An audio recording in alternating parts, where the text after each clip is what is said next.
Well, what is up, my friends? Welcome to MyFi. Glad you're here with us. Wherever you're listening, hit subscribe. Appreciate that. Rate, review, all the good stuff. If you're on YouTube or Spotify video, subscribe there. We're everywhere. We're hope where you listen to podcasts for sure. I guess you are. I guess that worked out because you're listening. You know what I'm saying? We got a lot to get to. Man, great episode today. I'm looking forward to sharing this with you. Steve Brown from a lot of different bands, Trixter, Tokyo Motor Fist, part of Def Leppard as well. Like, he's a great dude. Awesome. One of the nicest guys in rock and roll. You're going to enjoy it. So follow us on social at MyFi Podcast everywhere. MyFi Podcast at MyFi Podcast. Instagram, Twitter, Facebook. You know the deal. Subscribe wherever you're at. Tell a friend, man, because we like talking about music. Let's get into it.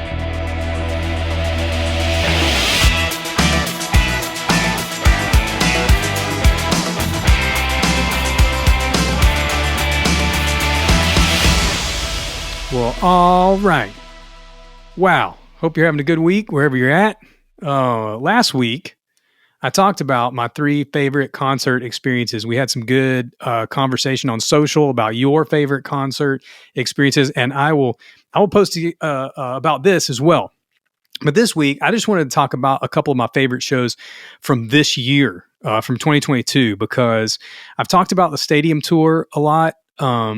The tour with Poison and Def Leppard and Motley and Joan Jett. There was a great band on that tour as well called Classless Act. That's a new band. I think they're from LA, I think. Cool, new hard rock band, kind of 80s hard rock vibe, but a new band. Very cool. I've talked about that show a lot. I've talked about Creatures Fest and seeing the Kiss guitarists and Bruce Kulick and Vinnie Vincent and Ace Frehley. I've talked about a bunch of stuff this year.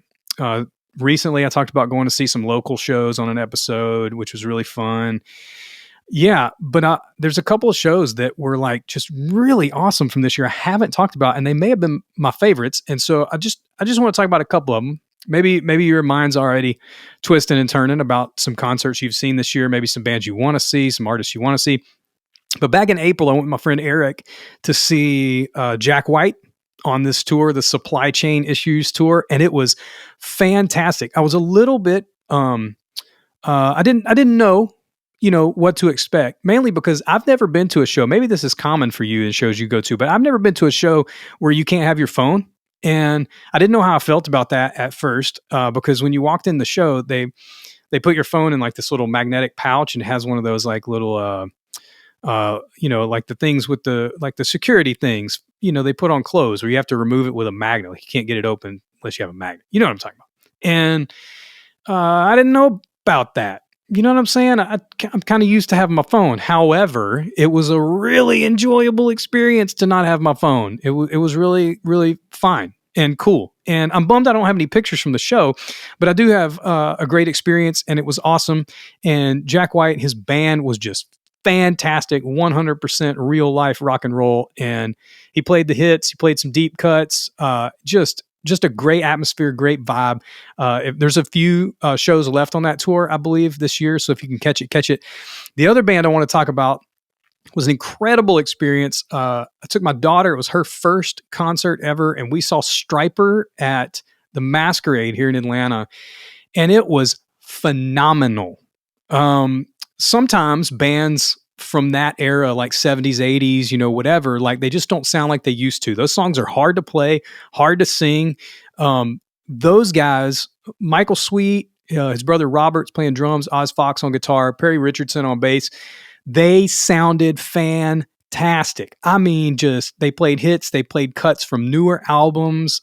It was just an incredible experience. So it was my daughter's first show. I wanted it to be great. It was small. We ended up wiggling our way up to the front, and my daughter caught a pick from Perry, the bass player, who used to be in Firehouse as well. And she just thought it was so cool. And so those 2 shows in particular were just awesome shows I haven't talked about. Maybe you got a show from this year. I'm going to post some stuff on social this week too.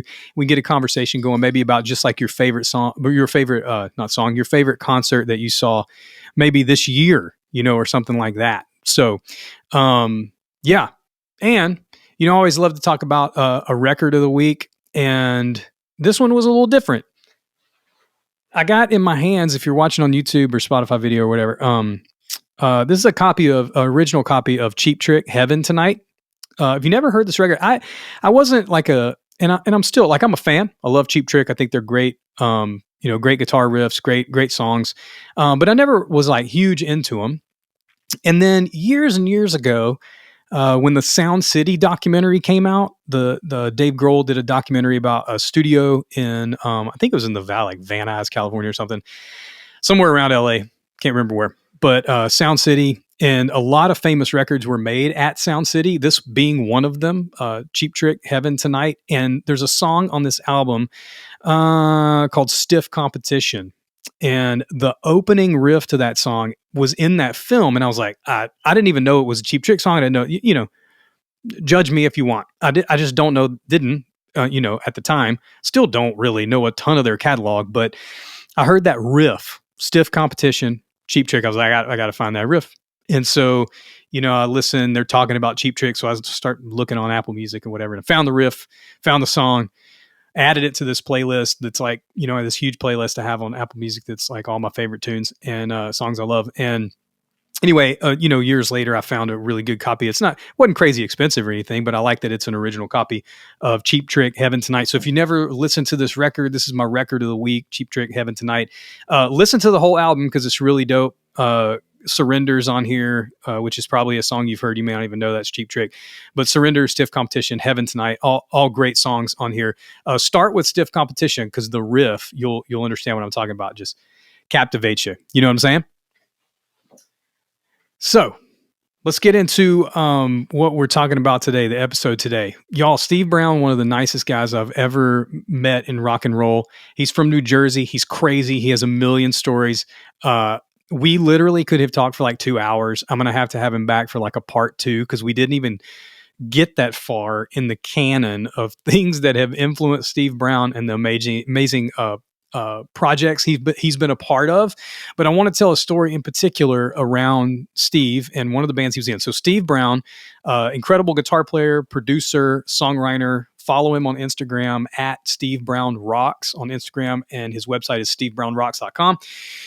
He was in a band called Trixter. So when I was young, from about 87 to 93-ish, we would drive from Monroe, Louisiana to Plain Dealing. That is actually the name of the town, Louisiana. And my grandparents lived there. It's about an hour and a half, hour and 45-minute drive, something like that. My dad would get off work on a Friday. We would head out of town. And about 30 minutes into the drive is a town called Ruston. There's a school there, Louisiana Tech's there. It's a university. And we would stop, and there was a building with a Subway sandwich restaurant and a Tape World. It was like a music shop. I think it was a chain. But anyway, if we had money, my older brother and I, we had our little Walkmans, we'd listen to in the car ride. And if we had enough money when we got done with our dinner, we'd go next door and buy a cassette tape. Well, one day I bought the Trixter cassette. We had seen the video for Give It To Me Good, which was the single off of that record. And I just thought that it was the coolest thing ever. In the video, I talk about this in the episode, they're like riding 4-wheelers and they're having this party and they're like really relatable, approachable people. I had seen videos with like these huge mega rock star kinds of people, and it it wasn't as relatable. These guys seemed like everyday guys, but they were just like incredible musicians. And anyway, the song was cool. I got that cassette tape and I just listened to it and listened to it and listened to it. So Trixter was pretty formative for me. And I got to tell Steve this story when we hung out in Nashville a couple months ago, and it was super, super cool. So anyway, Steve was in Trixter. They had some great hits. Give It To Me Good, Surrender, One in a Million, a lot of great Trixter songs. Steve also has been a part of the Def Leppard family for about 9 years or so. He filled in for Vivian Campbell when Vivian was out for a little while. He's filled in for Phil Collen, their lead guitar player, when Phil has been out. He stays a part of that family in case they need him to jump in, which is pretty cool that he's kind of an extended part of the Def Leppard family as well. Steve's also in a band called Rubik's Cube that's like a really super fun cover band that does a ton of really big parties and things like that. They're just a really fun band. And a couple people in that band have played with like Alice Cooper and Ted Nugent, and like they're just like guys who get together and have fun. He's also in a band called Tokyo Motor Fist that I love. I've talked about on the show before. they're kind of a newer band. Ted Poley from Danger sings in that band. There's some all great guys in that band. And but those songs, they have a record called Lions that you should check out. There's a song on there called Monster and Me, one of my favorite songs, man. Just amazing. The guitar solo in that song, crazy. Anyway, Steve is hilarious. He's fun to talk to. He's super nice, super encouraging guy. I think you're going to love this conversation, so I will not hold you up any longer. Let's jump into this awesome conversation I had with Steve Brown. My man, the Steve Brown rocks. What's up, dude? How are you?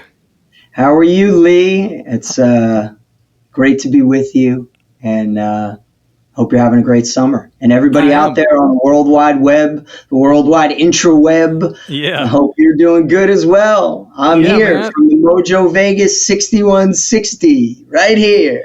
Yeah, dude. You're in Jersey, huh? I am in New Jersey. You're originally a Jersey guy, huh? Originally, and probably all my life, though I'm a rock and roll cowboy. So, like Bon Jovi says, we are cowboys. We live nowhere. We have no homes. But, for when I do come home, I am a New Jerseyite, heart and soul, baby, Garden State. Yeah, dude. Or is it New Jersey Ion, New Jerseyan, New Jerseyite, New Jerseyette, New Jersey? I like it, dude. New Jerseyan. That's what I'm going a Jersey with. Rocker. Yeah. To the core. Yeah, baby. I'm glad you're here, man. I haven't seen you, talk to you. We texted a little bit since we hung out in Nashville. That was awesome. That whole weekend was killer. Oh my God, Creatures Fest. I'm still feeling the residual effects of that. That was, man, Lee, I tell people ask me about that all the time, and I tell them that was the coolest, weirdest, awesomest, wackiest. It was everything, every sort of weird, cool, great, terrible, every sort of feeling wrapped up in one. And I think, I think we talked about it, me, you, and your brother down there. I think it encapsulates everything that is Kiss. If you've been a lifelong fan, it's like kind of Kiss is like, I'm making this up right now, but like living up here, you're a Yankee fan, you're a Met fan, Giants fan, Jets fan. Now, if you're a Mets and Jets fan, you've had lifelong, misery sprinkled with some fun when the Mets win. And, it's like a sad thing, but Mets fans are so diehard. Yankees fans and I'm a Yankee fan, Giants fan to some degree. We've had great successes. The Yankees, It's like you expect nothing but they're going to win. So like Kiss to me, they're all of it. They're all of the New York City sports teams, minor league, major league, everything wrapped up in one, because it's like they've been to the zenith and we've all seen the lefts and rights and the downs and ups. But man, and of course, happy birthday to Gene Simmons. And, we love Gene and Paul for keeping it together. But the Kiss, that Creatures Fest, it was amazing. I know a lot of people slagged it, and especially the Vinnie Vincent thing. Man, you were there. I thought it was awesome. I thought it was completely nuts, completely crazy train or crazy tank, if you will, all going off the rails of a tank. But it was just, I still think about it and I kind of chuckle, laughing about it. But it was, Neil and Brian and everybody put that thing on. It was still cool to see. It was cool to see like what we saw, especially for guys like I miss Kiss a little bit. My older brother's like a huge Kiss fan, so I'm sort of a fan because of proxy. But like, was that the first band that like you got into? Like, was that the first time? Tell me about. All right, let's back all the way up. Certainly. The first time you heard music that you just went, "Oh my gosh, I have to be around this, play this, whatever." What was that? Well, certainly, look, growing up in my house, I have two older brothers, 10 and 12 years older than me, Mike and Chris, and my mom and dad were always music fans. So the first thing I remember I remember watching the Elvis Welcome to Aloha, the Aloha special from 73. That was my first memory of ever seeing, music on TV and to see Elvis. And I got to say, still to this day, I remember it, and I'm, of course, a huge Elvis fan, always have been since I was 3 years old. Yeah. And it was immediate because I immediately recognized like there was something different about him. Like that was where I knew that guy is a star. It's like, whoa, this guy's a star and he sings. And and growing up in the 70s, of course, you had all these great TV shows, Sonny and Cher, and all these great variety shows where you would see different bands and see different things. I remember seeing one of these specials that was on TV, and I remember watching it with my older brother, and seeing Jimi Hendrix for the first time. And my brother was like, oh man, that guy's cool. They showed Hendrix. And this was before I started playing guitar. But I remember being able to recognize, let's say, that star quality, that intangible thing, that why looking at Jimi Hendrix was I like, whoa, that's exciting, that's scary.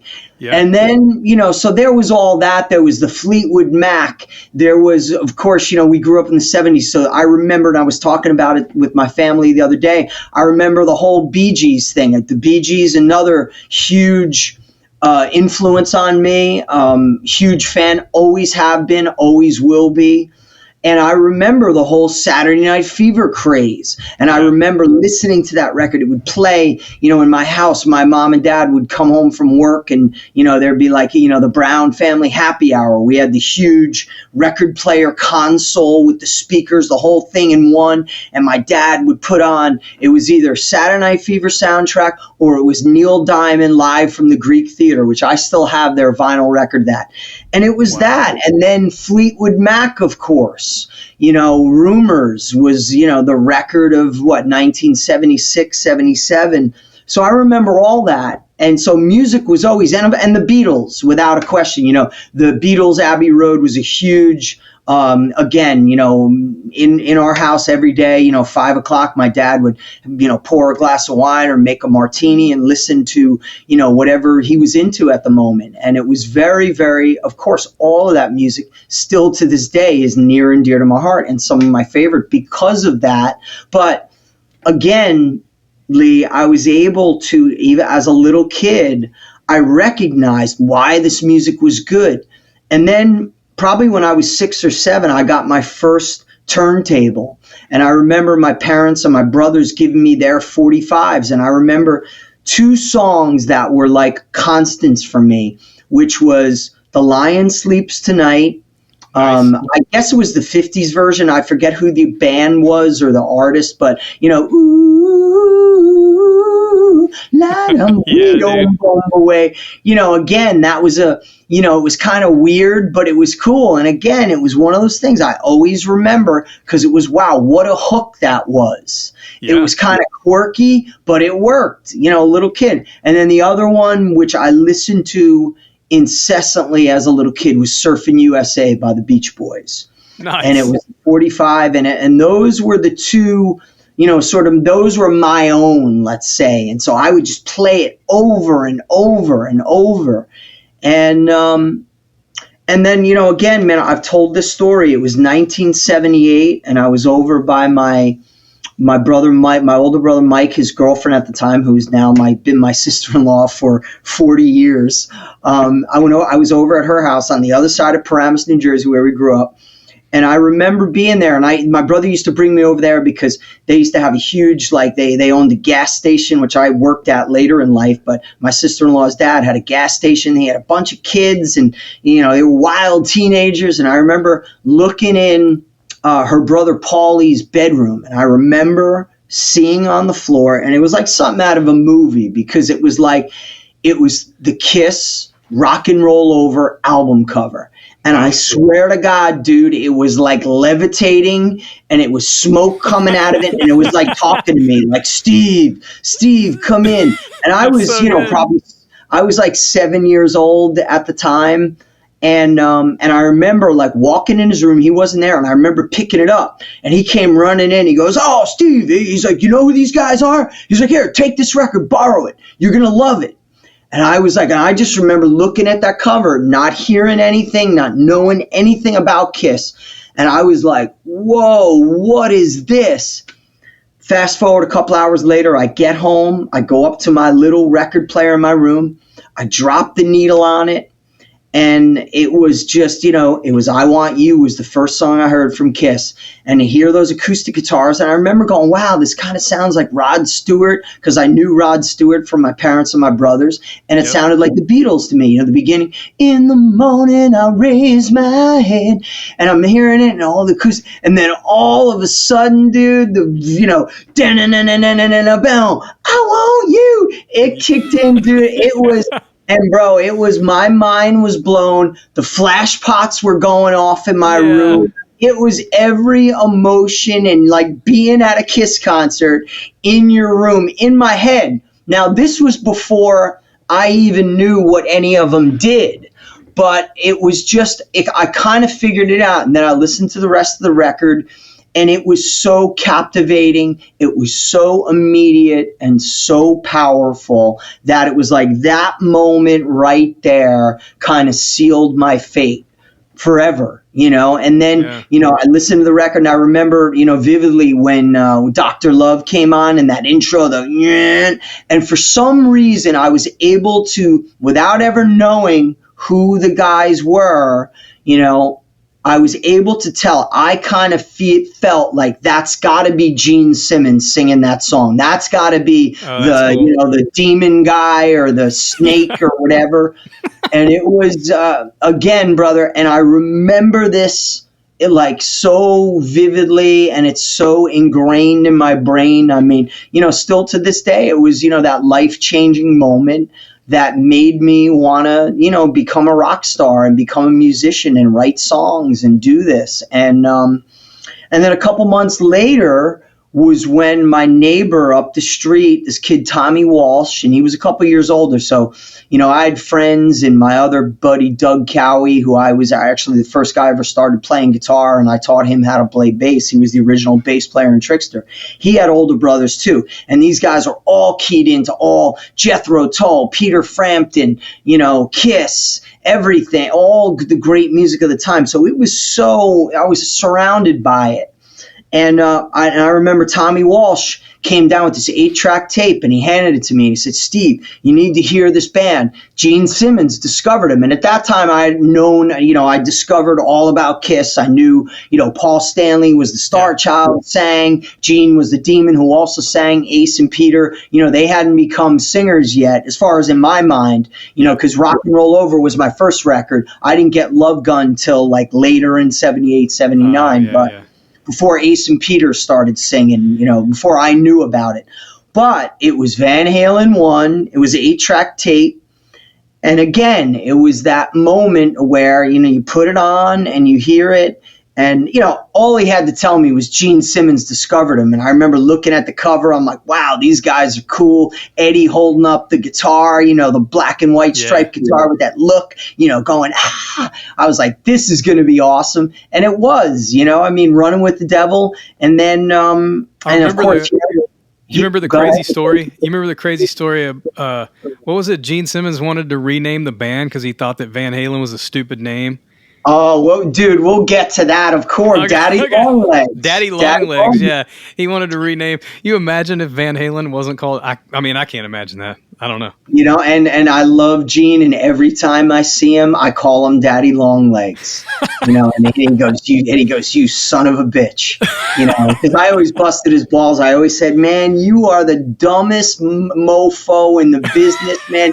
You didn't get a point on Van Halen 1, man. Yeah. Even a half a point, you would have made tens of millions of dollars, you stupid. Gene is like, the music business guru, who would rip up their contract? You paid to get them a demo, but either way, we always have a good laugh about it. Yeah. But I know all about Daddy Longlegs, and but for me, again, it was hearing Ed's guitar because even with Running with the Devil, I knew something was different. Kiss's guitars never sounded like that. They were crunchy, but not like that. And the production of Van Halen 1 was so much better than Rock and Roll Over, as far as, the way it sounded, the bigness of it, the reverb and everything. But hearing Eruption for the first time, it was like, oh my God, what is that? And then, when Ed gets to the tapping section at the end, I was an 8-year-old kid. I might have still even been 7. I don't even know because, my birthday's in July, so I'm not sure the time frame. But I just remember not even knowing what that was at the end. Like, is it a violin? Is it an organ? Like, is it some sort of instrument I don't even know about? Is it aliens? It was just so incredible. And I just remember listening. But I also do remember, and this is something that I always say, I also remember vividly, and again, I think this helped me later on become a songwriter. I was able to discern, and I knew these were great songs. More importantly, forget about the guitar. And it reminded me, there are moments on all the Van Halen records, you can hear a Kiss influence. You hear that hard rock pop sensibility. And, I've said it so many times, and I think people know by now, but I never thought Kiss ever got enough credit for how great their songs were and what great songwriters Paul and Gene were for, melodic hard rock. At the time, I don't think there was anybody better. I think they were better, Kiss and Aerosmith, but for my money, Kiss was a little bit better. But when I heard Van Halen, especially like Feel Your Love Tonight was to me, I hear a Kiss influence on that, just a good time party vibe that, and of course there's the Led Zeppelin influence on both the bands, the British hard rock, of course. Yeah. But it was just something different. But Kiss, of course, was that band for me that was that your first show? Was Kiss your first show? It was 19. So it was immediate. So right after Kiss and Van Halen, summer of 78, let's say, once school started September of 78, I told my mother, I said, I want to go take guitar lessons. This is what I want to do. She brought me down to the local music store. I started taking guitar lessons. And a funny story with that was, I walk in and we had to rent a guitar. So the guy goes, Mrs. Brown, is Steve a lefty or righty? And the guy goes, and my mother goes, oh, he's a lefty. And the guy behind the counter goes, well, it'll be cheaper if he learns how to play right-handed. So that's why I play right-handed. Are you left-handed? I am a lefty, yeah. Oh, wow. So it's pretty cool. I mean, who knows what it'd been if I played lefty, but I was always kind of a weird kid, in the sense of, when I played baseball, I bat righty, I bat righty and catch lefty, so I was always kind of screwed up. So who knows, but that's always a funny story. I always remind my mother of that. I'm like, you saved money to make me a righty guitar player. Well, now you get a lot more options in your guitars. Because there's not as many for the lefties. But especially back in 1978. Yeah. What was the first song you learned on guitar? Man, it was, this is another great story, man. It was, the typical BS, Mel Bay guitar series. It was probably Mary Had a Little Lamb. And I remember, after a couple months, I told my mother, because I didn't really know how it works in life, that, even at 8 years old, if you speak up, if you're a good kid, people will listen, but I didn't have the balls to tell the guitar teacher. His name was Bob. I remember. He was a cool dude. He was like a jazzy dude, 70s. He was in my head, he reminds me like Lee Ritenour. He looked like one of those 70s, total yacht rock guitar player dude, as a lot of those guys did. I was living in the yacht rock era, but, I remember when I told my mother, and my mother stepped up and got Carol Brown, the greatest woman on earth, man. She went to him. Nice. She brought in my Kiss record, Rock and Roll Over, and she said, Bob, Steve wants to learn Kiss songs. And he was kind of psyched. I think he was like, cool, this is great. And we started out, and I think the first thing I learned was Dr. Love, So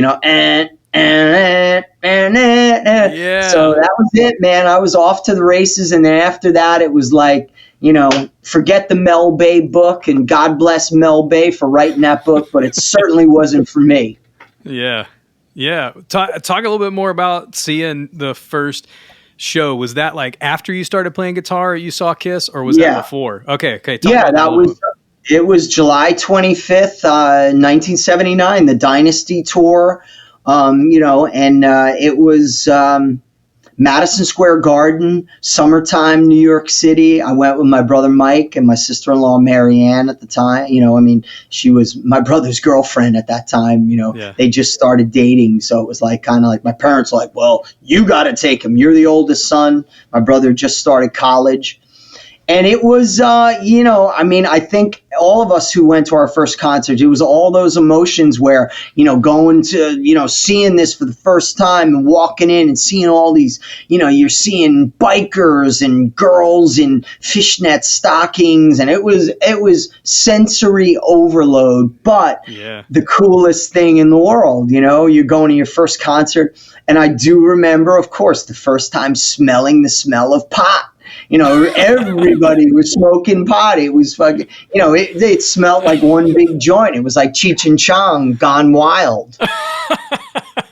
All right. So then Kiss Dynasty, man. And, Lee, the deal, brother. Yeah. They rose out of the stage and it's so cool now because there's so much footage out there.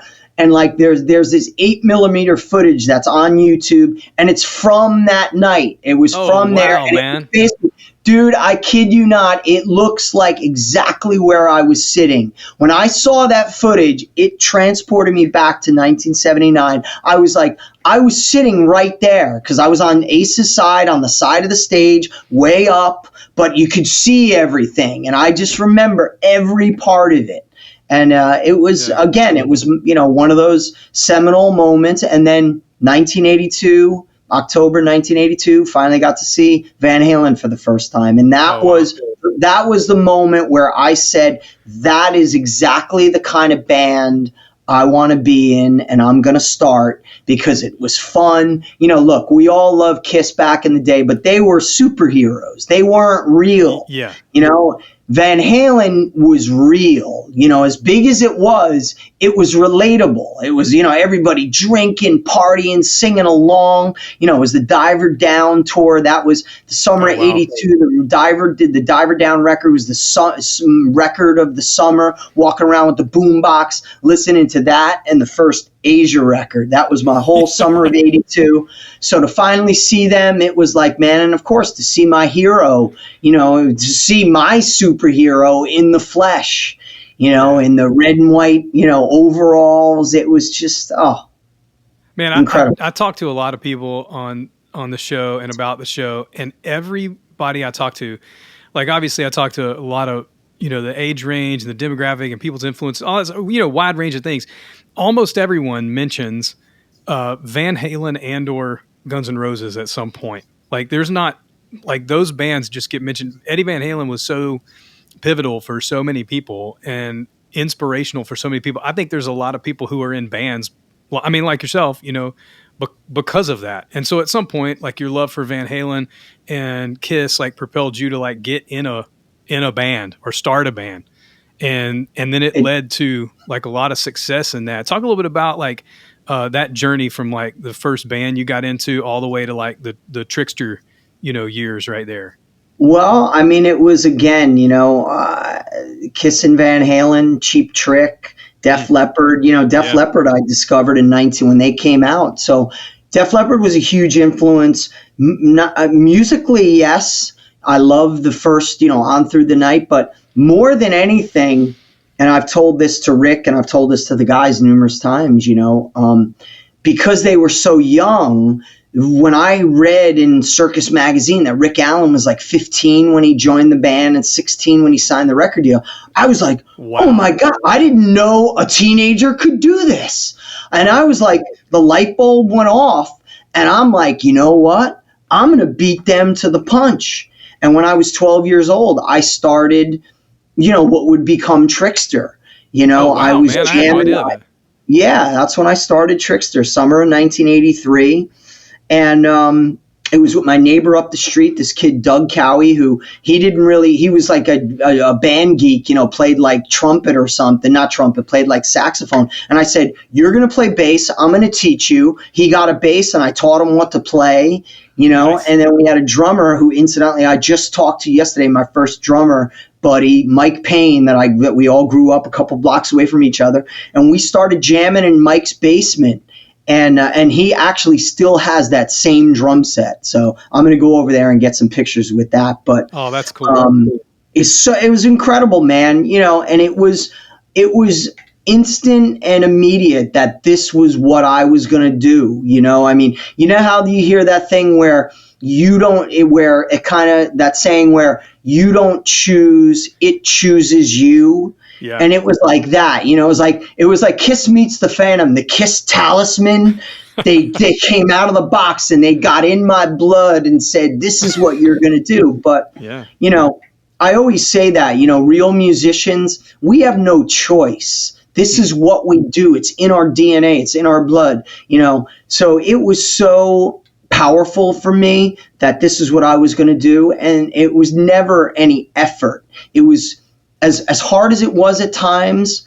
Yeah. It was the greatest, most fun thing I could ever imagine, playing Van Halen songs and Kiss songs and Motley Crue and whatever we could try to play. And so the first band that we started jamming with was called Raid, R-A-D-E. And it was basically, I took it from Rock Brigade from Def Leppard, and I was like, oh, the Raid Brigade, that would be cool. But I didn't want to spell it R-A-I-D like, the bug spray. So I spelled it R-A-D-E and made it like that. I don't know, make it like more heavy metal, kind of like what I did with Trixter, putting the X in there and making the original logo.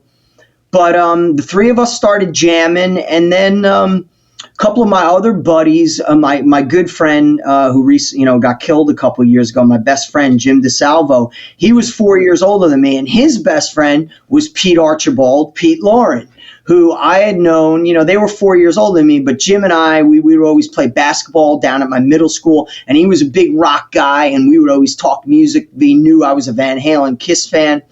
And then I met Pete a couple times, and we started talking on the phone, and he was such a huge Judas Priest, Boston Van Halen fan. And I would talk to his little sister on the phone, but most of the time I would talk to Pete.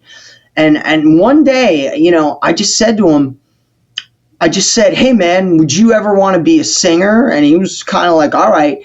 And I knew, because he was 4 years older than me, he was a really good-looking dude. You've seen him. You remember what he used to look like back in the day. And even with short hair, I was like, I knew if I could get this dude to sing with me on guitar and doing what I want to do, my vision for this band, Kiss, Van Halen, Def Leppard, Bon Jovi, fun, cute, Motley Crue with the look, high energy. I said, there's no stopping us. And sure enough, he took the bait. And I played guitar for him over the phone. And, I remember I played a bunch of Van Halen things. And he was like, no way is that you. And he was like, play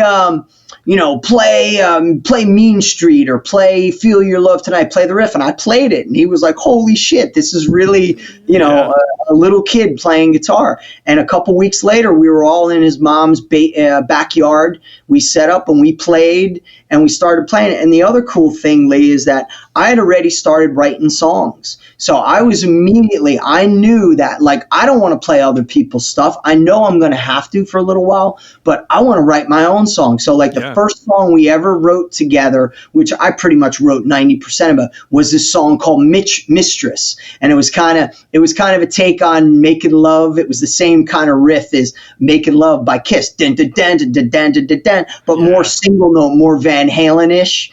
And someday I'm going to finish it. I'm going to actually record it. But I remember playing it that first time with the full band in Pete's backyard in Paramus. And I remember we kicked into it and I started doing the Eddie Van Halen scissor kicks, with my Ibanez Iceman, which I still have, which I just got back. And it was that. And it was like, boom, we're going to do this. And we started the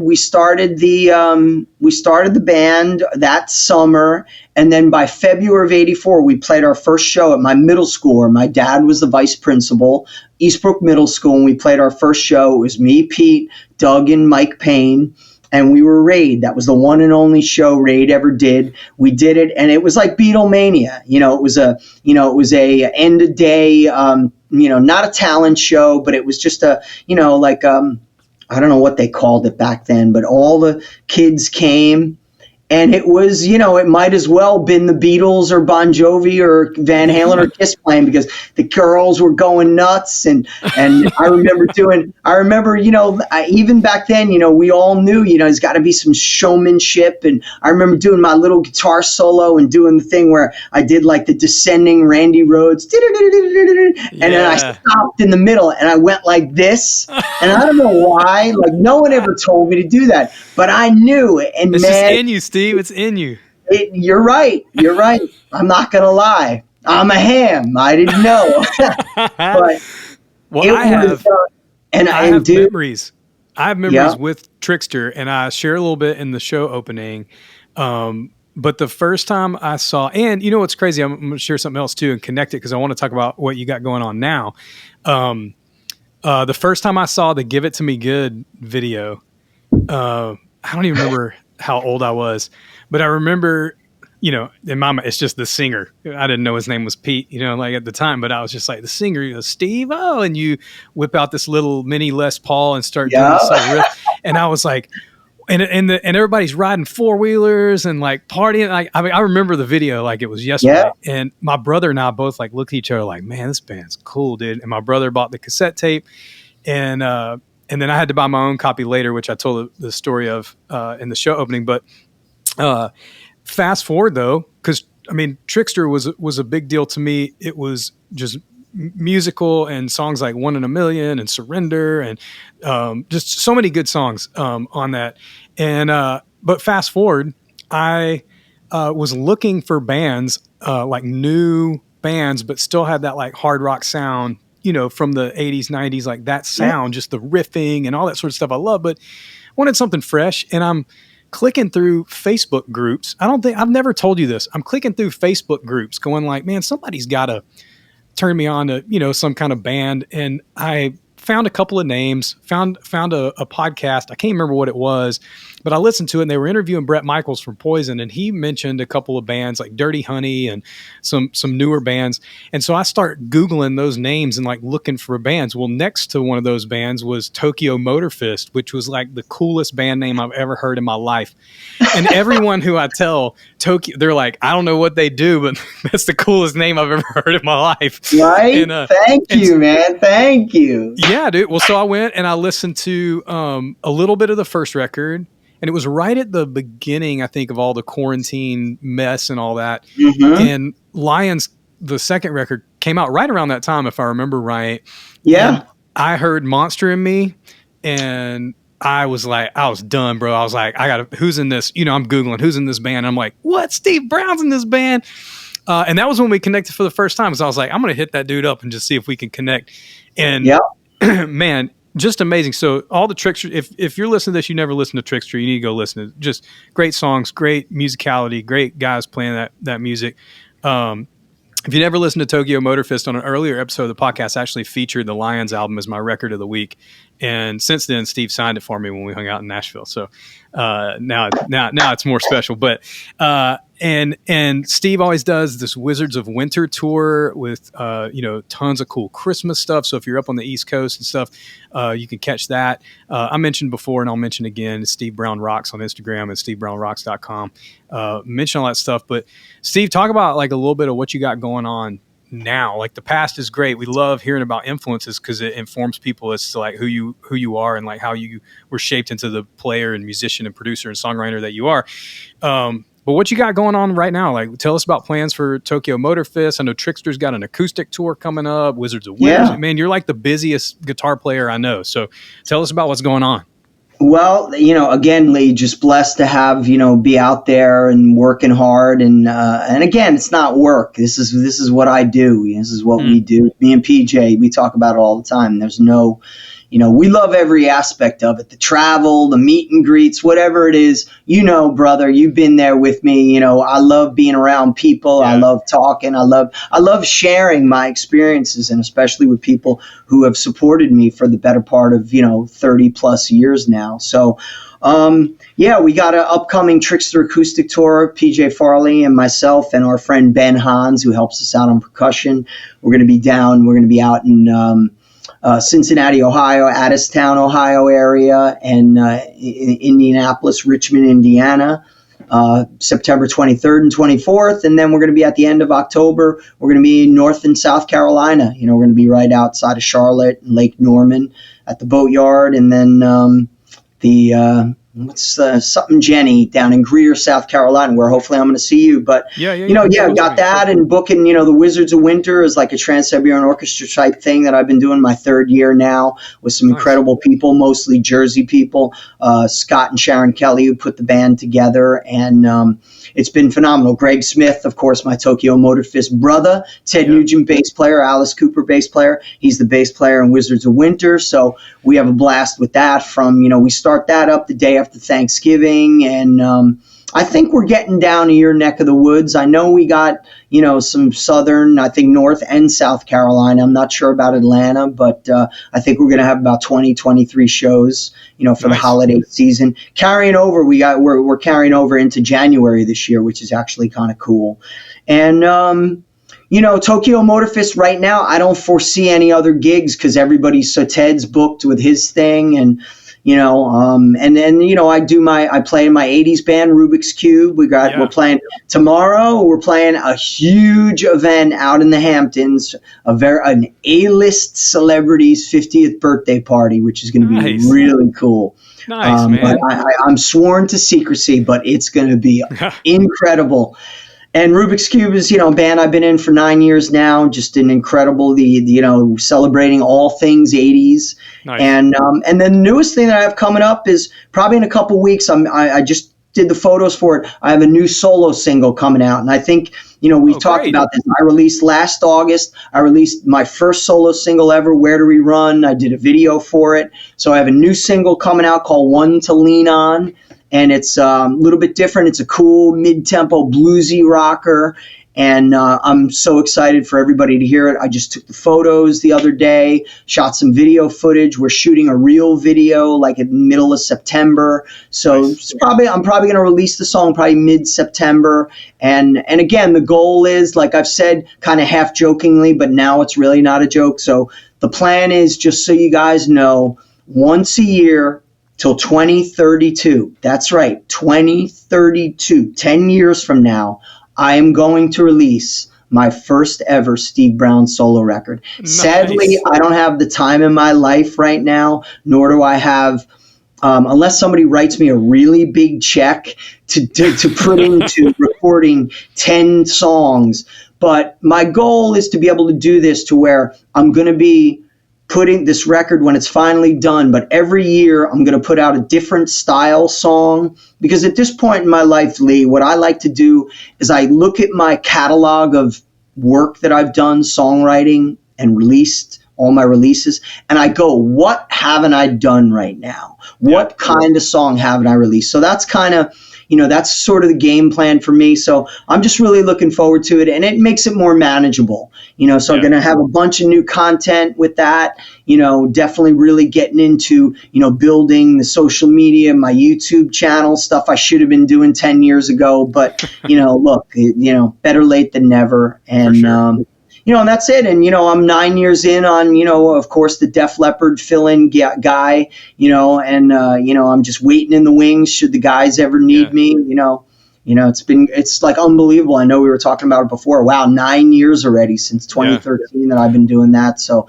those guys just are the best, and the best stadium rock band out there, bar none. The only all authentic, real vocals, everything else. 5 guys doing it, and couldn't be happier to be involved with such a great organization like Def Leppard. Yeah, I saw them in June it was the first. I saw the first date of the stadium tour, and it rained for like 45 minutes during Def Leppard's set, and they were just so pro, man. The best. One other thing I saw, I think I caught. So correct me if I'm wrong. There was a Trixter live album that you released recently. Yeah. I mean, you go on my links on my Instagram, but the other cool thing is, just so and I'll kind of let the cat out of the bag because I've been doing it. One of my best friends in the world, Adam Reaver from FU Tone, the greatest locking tremolos there. Adam and I have started a new record label called Polymer Records. That's right, you heard it right. Polymer Records from Spinal Tap. Spinal Tap, yeah. Adam and I both own the trademark, and that's our new label. So we've been releasing, I released my, A Million to One Kiss cover CD, my Christmas CD, Rockin' Christmas Time. And now the new reissue of Trixter Alive in Japan is out. And we're using these as a way to slowly do a soft opening, if you will. And then next year we have I have the vinyl version of Trixter New Audio Machine that's going to be released probably early 2023. So, because vinyl takes 6 to 8 months, 9 months to get made. So we don't really know when it's going to be ready, but I do know that the packaging that I've designed for it is unbelievable. It's going to be a double gatefold like the Tokyo Motor Fist, records, double gatefold, colored vinyl. And nice. But that's the newest thing. So Adam and I from FU Tone, and once we're close to doing the official launch for the first record, but we are going to be releasing. We're going to be signing artists and kind of doing what the other labels don't do. We're going to be releasing specialty items, limited edition vinyl, live stuff. And I'm really excited for that because for me, I have so much unreleased material, and I need a venue. I need an outlet to do it. So Adam and I are the perfect partners to be able to do this. So we're really looking forward to that. That's awesome, Steve. Man, I appreciate the time today, my friend. This was awesome. Of course, Lee. Steve has some of the best rock and roll stories ever. I wish we had more time. I'm going to have you on like a year from now again, and we'll tell more stories. But hey, y'all follow Steve at Steve Brown Rocks on Instagram. Go to the website, stevebrownrocks.com. If you never, the Trixter stuff's amazing. If you never listen to Tokyo Motor Fist, it's just really, really great. If you see stuff come out, I'm going to put all these links in the show notes so you can find all this stuff easily. I'll link I always link all the bands or, put a list of all the bands we talked about in the show notes as well. There's a lot of them. Yeah, it's a lot, man. I love it because people find out about new Ringo. tunes. 40-foot Ringo, stereo Fallout, And so, Lee, just on one last one. Raid. We don't have any recordings of that. We only have a live. But so PJ and I, PJ filled in for Greg a couple weeks ago with Tokyo Motor Fist. So we basically figured out, and I did a post about it because PJ and I have been playing together for 34 years. Yes, That's right. You heard it. Since we were, 16 and 14 respectively. But he filled in for Tokyo Motor Fist. And what I realized is it's about, with Tokyo Motor Fist, PJ and I, Trixter, Throwing Rocks, Soaked, 40-Foot Ringo, you can keep going on, all of them. It's about 10 or 11 different projects that we've played together in since 1988. That's incredible, dude. That's incredible. You had a great career, Steve, and a lot of great stuff left to do. I appreciate the time today, brother. Thank you, Lee. Thanks for having me on, and hope everybody out there enjoys it, and God bless you, and keep rocking. Yeah, have a good one, Steve. You too.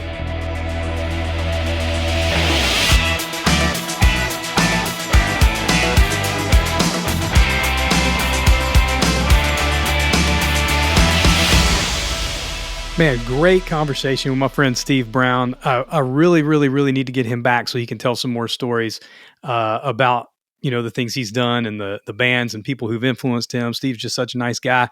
Make sure you check out his social and his website and all the music he's a part of. The Trixter stuff, like I said, you definitely need to listen to that because it's just, it's pretty pivotal stuff from that era. But also the Tokyo Motor Fist stuff. Look for the solo stuff he's got coming out, all those sorts of things. It's just great dude. So Steve, thank you for being on the show. Great episode. Hope you guys enjoyed it as much as I did. I want to give a shout out to my friends at the Brightful Company, an all-in-one design, animation, branding, marketing studio. They've been hugely helpful for us here at MyFi. They designed our logo and the animation that you see on our YouTube version of the podcast. And man, they've just been huge. You can check them out at thebrightful.co online, and at thebrightfulco on all the social stuff. Great group of guys. Couldn't do MyFi without them. Make sure to follow MyFi on social media at MyFi Podcast everywhere. TikTok, Insta, Twitter, all that sort of stuff. And make sure you subscribe wherever you're listening. Would love for you to get the updates. We're throwing out a lot of great episodes right now. We've got some great guests coming up. Really excited about the future. So make sure you subscribe so you can get those notifications. And go check out the Cheap Trick record I talked about in the show opening. And this week, look for some social posts where we can talk about together some of the favorite shows that you've seen this year in 2022. But until next time, you guys have a good one.